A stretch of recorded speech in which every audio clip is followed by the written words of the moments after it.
मैं उस दिन को कोस रही थी जिस दिन मैं पैदा हुई थी। मेरा नाम शिल्पा है। मेरी उम्र 22 साल है। बचपन में ही मेरे माता पिता का एक्सीडेंट में हो गया था। उनके जाने के बाद घर का माहौल बिल्कुल बदल गया था। हर कोई मुझे दुश्मन की नज़र से देखने लगा था। धीरे धीरे सबका रवैया मेरे साथ बस पत्थर जैसा हो गया था। मुझे वह लोग खाना तक नहीं देते थे और मैं घर में रोती भी लगती रहती थी, जबकि वह घर जिनमें सब कोई रहता था वह मेरे माता पिता का था। पिताजी के गुजरने के बाद चाचा चाची ने पूरे घर पर, हमारी ज़मीन पर, कारोबार पर, सब पे कब्जा जमा लिया। सब कुछ अपने नाम करवाना चाहते थे और इसलिए उन्होंने कई बार मुझे मारने की भी कोशिश की। लेकिन एक रात मौका पाकर मैं घर से भाग गई और भागते भागते मैं सड़क के किनारे पहुंच गई। उस वक्त वहां से एक बस गुजर रही थी और बिना कुछ सोचे समझे मैं उस बस में बैठ गई।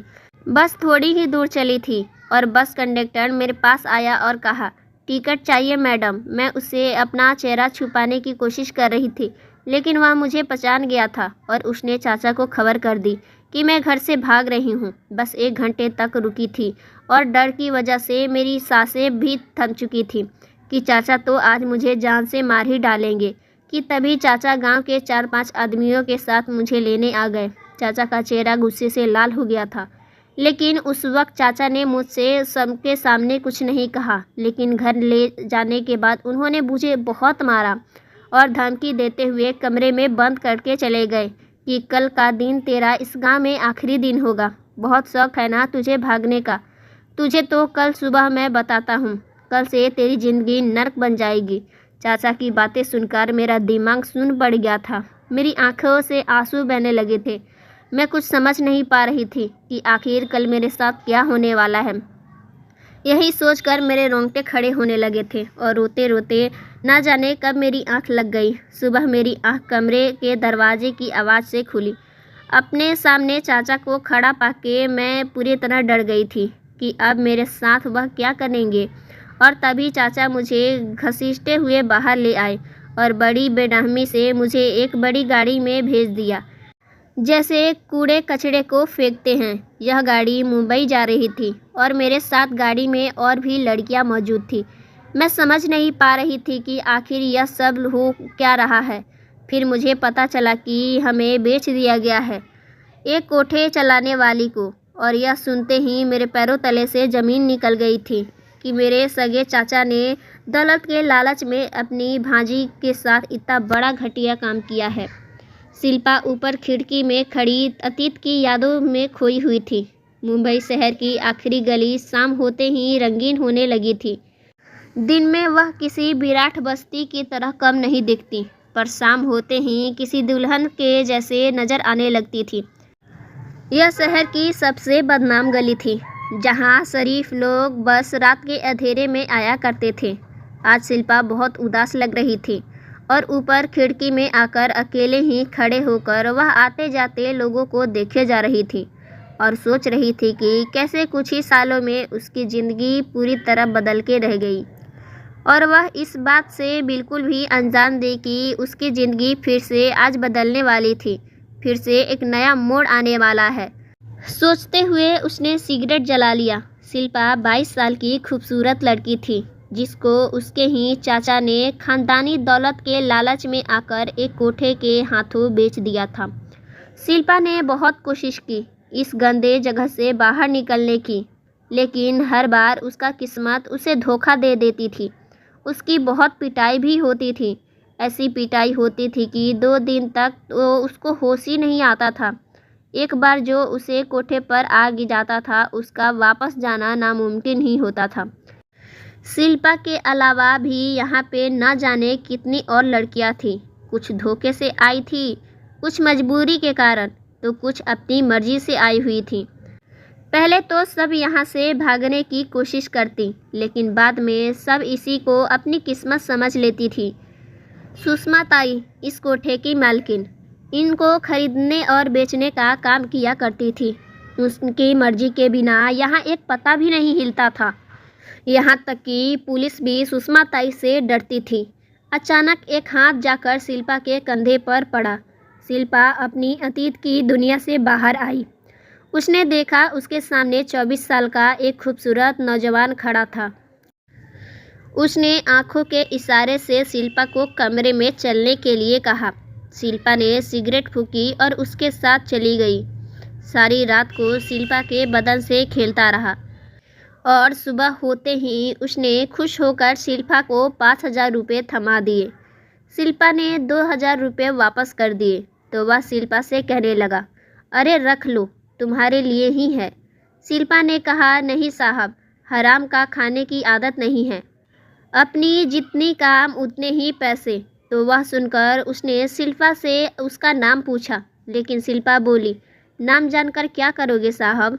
इस पर वह बोला, इतनी खुददार लड़की मैंने पहली बार देखा है, तुम्हारा नाम क्या है। इतने में शिल्पा बोली, जैसे मेरा धंधा है उससे मेरा नाम जानने की क्या ज़रूरत पड़ी है साहब, अपना काम करो और निकल जाओ। उसे शिल्पा की बातें बड़ी अजीब लगी और उसे नज़र भर के देखने के बाद वहाँ से बाहर निकल गया। कुछ दिन गुजरे कि एक शाम को फिर से उसी गली में आया। उसका नाम रवि था और वह एक प्राइवेट कंपनी में अच्छी पोस्ट पर काम करता था। उसने चारों तरफ देखा पर शिल्पा उसे कहीं दिखाई नहीं दी।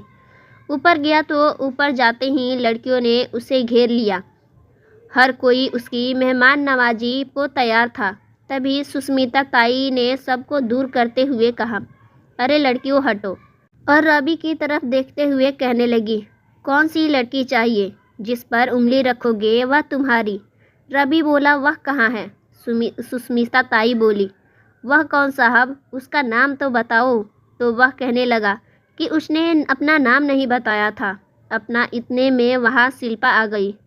उसने शिल्पा की तरफ उंगली कर दी। वहाँ खड़ी सभी लड़कियाँ शिल्पा की तरफ देखकर मुंह बनाकर चली गई।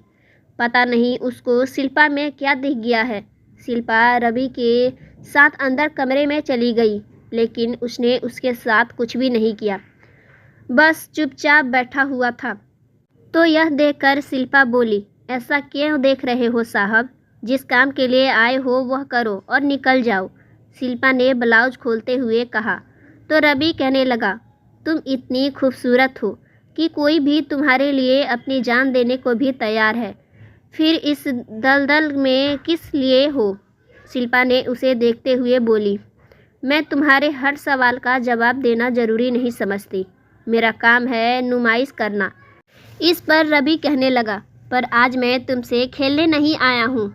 मैं खुद नहीं जानता कि मैं यहाँ पर क्यों आया हूँ, पर मैं यहाँ खींचा चला आया।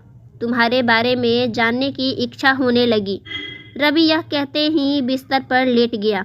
रवि की बातें सुनकर शिल्पा बोली कि आप जैसे लोगों के लिए ऐसी लड़कियाँ सिर्फ एक रात की मेहमान हुआ करती हैं। आप जैसे बड़े लोग हमें पहचान भी नहीं पाते। शिल्पा ने अपनी साड़ी का पल्लू कंधे पे रखते हुए कहा। तो रवि बोल पड़ा, तुम्हारी बातें बहुत कड़वी है पर सच होती हैं। यह कहते हुए रवि सिगरेट जलाने लगा और एक सिगरेट उसने शिल्पा की तरफ बढ़ा दिया।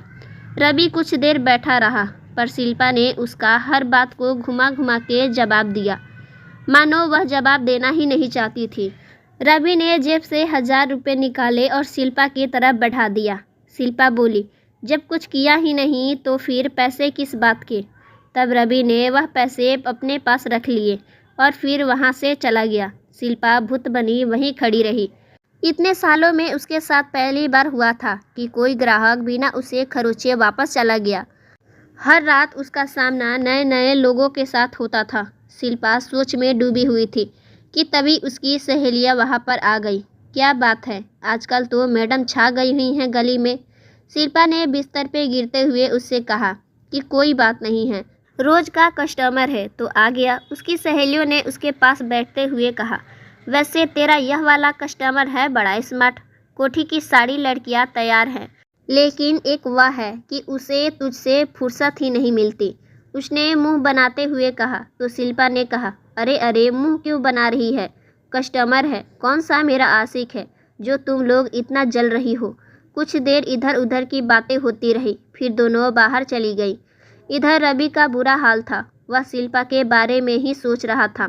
उसका रूप, उसकी अदाएं, उसकी आंखें, उसकी बातें, उसके करीब जाना चाहता था। शिल्पा के पास हर शाम जाना उसके रोज का आदत बन चुका था। कभी कभी तो वह उसके लिए कीमती सामान और तोहफे भी ले जाया करता था, लेकिन शिल्पा कभी कभी उसके गिफ्ट रख लिया करती थी। एक शाम जब रवि कोठे पर आया तो उसे शिल्पा कहीं भी नजर नहीं आई। तो उसने सुष्मिता ताई से पूछा कि शिल्पा कहाँ है ताई, पर उन्होंने उसे बताया कि वह दूसरे कस्टमर के साथ बिजी है, आज किसी और लड़की से काम चला लो। रवि को यह सुनकर धक्का सा लगा और वह वहाँ से वापस चला गया। कुछ हफ्ते गुजरने के बाद रवि को मौका मिल गया। उसने शिल्पा को देखा तो उसका मन किया कि उसे बाहों में भर ले और उसे गले से लगा ले, पर नहीं लगा पाया। कमरे में आते ही शिल्पा ने कहा, बड़े दिनों बाद याद आई है हमारी। रवि ने उसे कहा कि सुष्मिता ने मुझे बताया कि तुम बहुत व्यस्त रहती हो। इस पर शिल्पा कहने लगी, हाँ, वह बाहर से ताई के कुछ खास मेहमान आए हुए थे, उन्हीं की खिदमत में लगी हुई थी। यह सुनकर रवि कहने लगा, तुम यह सब छोड़ क्यों नहीं देती? शिल्पा बोली, तुम भी तो मेरे लिए एक गैर मर्द हो। शिल्पा की बात सुनकर रवि को दर्द सा महसूस हुआ और वह बोला, क्या हमारा कोई रिश्ता नहीं है? शिल्पा बोली, एक वेश्या का एक शरीफ इंसान के साथ क्या रिश्ता हो सकता है? तुम ही बता दो। और अगर कोई रिश्ता होगा तो उसे शराफत की दुनिया में आप जैसे लोग नाजायज़ रिश्ता ही कहते हैं, जिसका सच में काली रातों की रंगीनी में छुपाई हुई है। शिल्पा की दर्द भरी आवाज़ में बात सुनते हुए रवि बोल पड़ा, मुझे अच्छा नहीं लगता जब कोई और तुम्हें छूता है। शिल्पा कहने लगी, क्यों? तुम्हें क्यों एतराज़ है? तुम भी तो यही सब करते हो और मेरा यही पैसा है। रवि गुस्से में चिल्लाकर बोला, क्योंकि मैं तुमसे प्यार करने लगा हूँ, तुम्हारे बिना नहीं रह सकता। मैं नहीं बर्दाश्त कर सकता तुम्हें किसी और के साथ। शिल्पा उसकी बातें सुनकर सुन रह गई थी। रवि उसके दोनों हाथ अपने हाथों में लेकर कहने लगा, मैं तुमसे प्यार करता हूँ और तुमसे शादी करना चाहता हूँ। इस दलदल से मैं तुम्हें बाहर निकालना चाहता हूँ ताकि कहीं दूर जाकर एक नई दुनिया बसा सके। हम नहीं जानते कि तुम्हारे दिल में क्या है। मैं तुम्हें यहाँ से बाहर निकालना चाहता हूँ। शिल्पा बस चुपचाप रवि की बातें सुनती रही। फिर एक दूसरे को जानने पहचानने पर तक सुबह हो गई थी। फिर रवि उसका ध्यान रखना कह के वहाँ से निकल पड़ा। रवि कुछ दिनों के लिए शहर से बाहर चला जाता है। इधर शिल्पा का व्यवहार सभी के साथ थोड़ा बदल ही जाता है। अब वह अपनी ग्राहकों के साथ कम वक्त देती थी। कभी पेट दर्द का बहाना बनाती तो कभी किसी चीज़ का बहाना बना देती। ग्राहक भी उससे लड़ते झगड़ते रहते। एक दिन सुष्मिता ताई ने शिल्पा को अकेले में बुलाया था कि क्या बात है शिल्पा, आजकल ग्राहक तुमसे बहुत ही उदास रहने लगे हैं।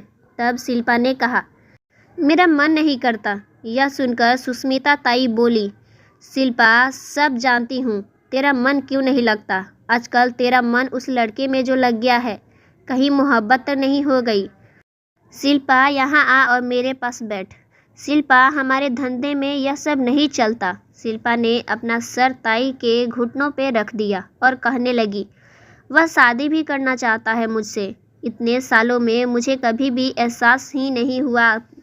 पता नहीं क्यों उस पर मुझे विश्वास करने का मन करता है। यह इतना खूबसूरत है कि मुझे उसके सिवा कोई और अच्छा ही नहीं लगता। इस पर सुष्मिता ताई बोली, खूबसूरत चीज़ हमेशा धोखा देती है शिल्पा। उसके प्यार में कमज़ोर पड़ चुकी है तू, इसलिए ऐसी बड़ी बड़ी बातें कर रही है। अभी भी वक्त है, रुक ले खुद को। नहीं ताई, मैंने उसे तन मन से अपना माना है। वह मुझे कभी भी धोखा नहीं देगा। अब तक मैं आपकी हर बात मानती हूँ ताई। बस मेरी एक छोटी सी बात मान लो, मुझे उससे शादी करने दीजिए। शिल्पा ने अपनी आंखों में आंसू भरकर कहा। तो ताई शिल्पा से कहने लगी कि ठीक है, तेरी खुशी के आगे मैं नहीं आऊँगी। यहाँ सिर्फ अंधेरा ही अंधेरा है, कुछ अंधेरे जो तुम्हारे पहचान खो जाते हैं। शिल्पा बोली कि वह हमेशा मेरा साथ देगा, अब यह कदम पीछे नहीं कटेगा। यह सुनकर ताई बोली कि ठीक है, लेकिन तेरे लिए यहाँ का दरवाज़ा हमेशा खुला है। इतना कह के ताई वहाँ से चली जाती है। एक शाम रवि उसको लेने आ गया। दोनों खुशी खुशी वहाँ से निकल गए। रवि शिल्पा को घर ले जाने के बजाय एक फर्म पर ले गया। वहाँ पहले से ही एक बहुत बड़ा राजनेता मौजूद था। रवि ने कहा, शिल्पा, यह मेरे बॉस हैं, आज रात तुम इनको खुश कर दो ताकि मुझे प्रमोशन मिल जाए। शिल्पा रवि की बातें सुनकर हैरान रह गई थी और उसे कहने लगी, रवि लेकिन हम तो शादी करने वाले थे ना।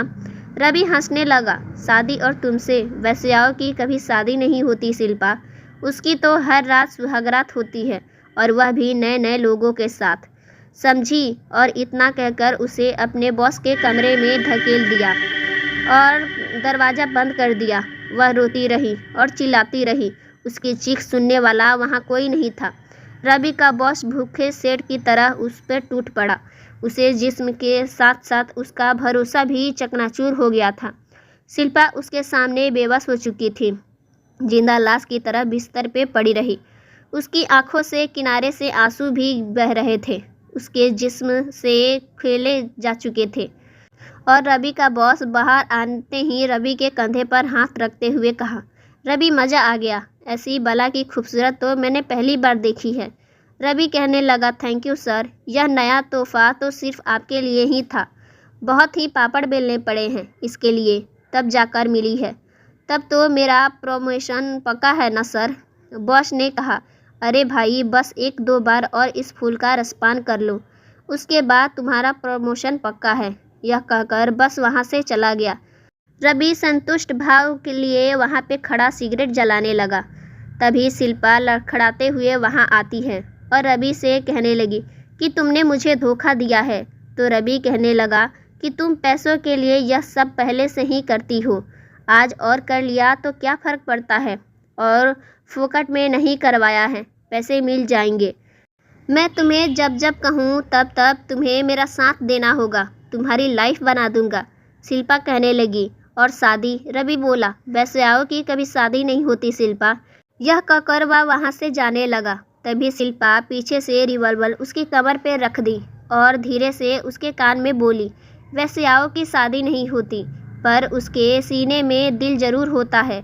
और इसका कहना उसने रवि को गोली मार दी और फिर उसने खुद को भी ख़त्म कर लिया। रवि मिट्टी पर गिर गया। कुछ देर बाद उसकी मौत हो गई। दोस्तों, उम्मीद करती हूँ आपको हमारी कहानी पसंद आई होगी।